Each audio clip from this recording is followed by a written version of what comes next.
Novena of Holy Christmas, the 9 Excesses of Love, by the servant of God, Louisa Picaretta, the little daughter of the divine will.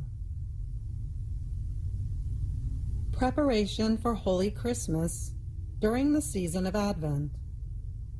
The 9 excesses of love in the incarnation of the Word.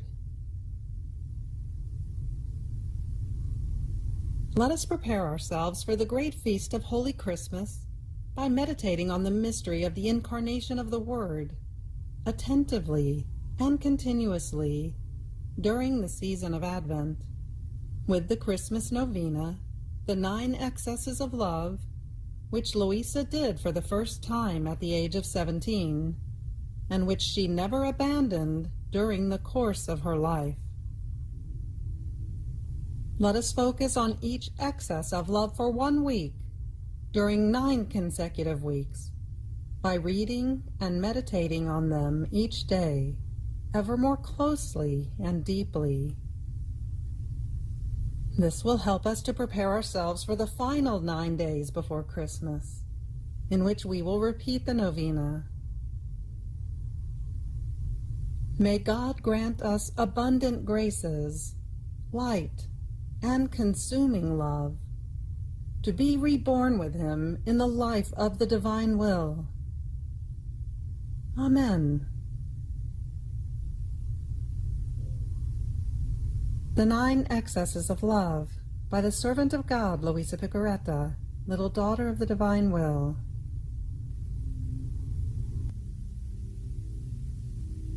Louisa says, Novena of Holy Christmas.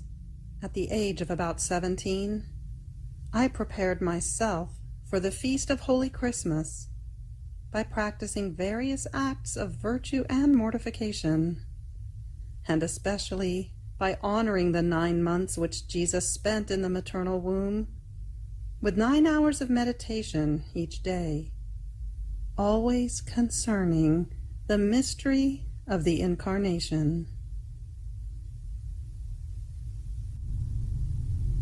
Having completed the first excess of love, known as Trinitarian love, and the second excess of love, known as constrained love, and the third excess of love, known as devouring love, we now move on to the 4th excess of love, known as operative love, to be prayed from November 4th through November 10th.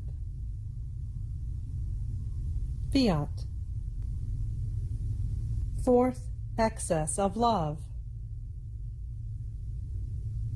My daughter, from the devouring love, move on to look at my operative love.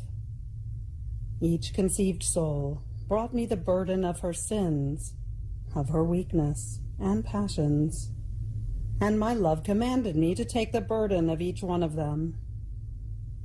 And it conceived not only the souls, but the pains of each one, as well as the satisfaction which each one of them was to give to my celestial Father. So my passion was conceived together with me. Look well at me in the womb of my celestial Mamma. Oh, how tortured was my little humanity! Look well at my little head, surrounded by a crown of thorns, which, pressed tightly around my temples, made rivers of tears pour out from my eyes. Nor was I able to make a move to dry them. Oh, please, be moved to compassion for me. Dry my eyes from so much crying, you who have free arms to be able to do it. These thorns are the crown of the so many evil thoughts which crowd the human minds. Oh, how they prick me, more than thorns which sprout from the earth. But look again, what a long crucifixion of 9 months. I could not move a finger or a hand or a foot. I was always immobile. There was no room to be able to move even a tiny bit. What a long and hard crucifixion, with the addition that all evil works, assuming the form of nails, continuously pierced my hands and feet. So he continued to narrate to me pains upon pains, all the martyrdoms of his little humanity, such that if I wanted to tell them all, I would be too long. I abandoned myself to crying, and I heard in my interior, "My daughter, I would like to hug you, but I am unable to do so. There is no room. I am immobile. I cannot do it. I would like to come to you, but I am unable to walk. For now, you hug me and you come to me.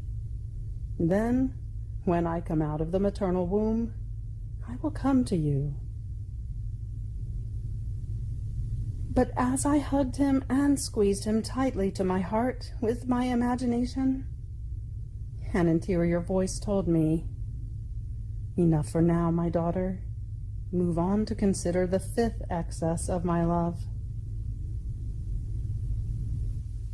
You have reached the end of the fourth excess of love. Fiat.